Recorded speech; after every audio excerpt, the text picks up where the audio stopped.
जयनिं माने दिनैहाय गोबाव सम जानायखाय गावसोर खावलायनाय बायदि आं दिनै नुजाफैदों। जिहेतु बिसोर सिगाङावनो आंजों जइन जाखाजोबनाय।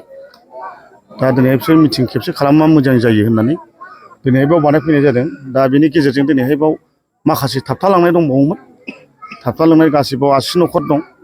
बे 80 न'खरनि गेजेराव 25 न'खर थाबथालांदोंमोन। दा दिनै 25 न'खराबो आंजों बाव बिजेपिआव जइन जाफैबाय आरोखि। बिसोर जाहैबाय मागुरमारि प्राइमारि सिङाव थानाय सरकार बस्ति आरो दासपारा आरो नेपालि बस्ति ज' मिलिनानै सिगाङावनो गोबां बिजेपि दंखायो आरो हाबखाजोबखानाय।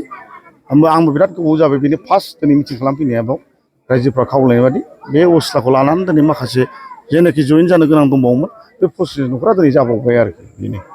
बे ओनसोलनिफ्राय नोंथाङा रायजोफोरनि सापर्टखौ मोनगोन होननानै बेसेबां आसा? 100% खुनु बाव सुबिदा गैया। दस्रा पार्टिया हाजारखि मिटिं खालामथों जेबो लाब गैया। आं सैथो खोथाखौसो बुङो, नंखायखौ बुङा आं।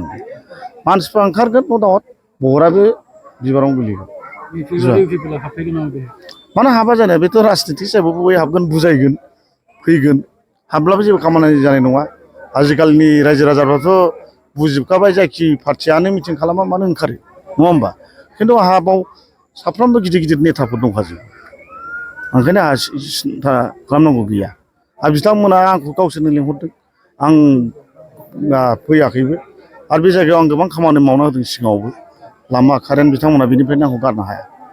बिदियाथ' दङ, खिन्थु माहा हाजोबनो गोजोननो। आंबोथ' खेबसेल'सो EM जादों आरो आंना डिपार्टमेन्टआ इरिगेसनसोमोन।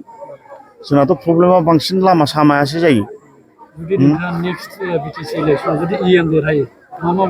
इसोरा अननानै जुदि हाइकमान्डआ जुदि होयोब्ला आं गासिबो रायजोनि थाखाय मावजोबना होगोन खामानिखौ जा हायो। गासिबो 100%थ' हाया, जेसेबां हायो आं रायजोनि थाखाय खामानि मावगोन। जिहेथु आंनि थाखाय आंनि जेबो नङा, आं रायजोनि थाखायसो ओंखारदों।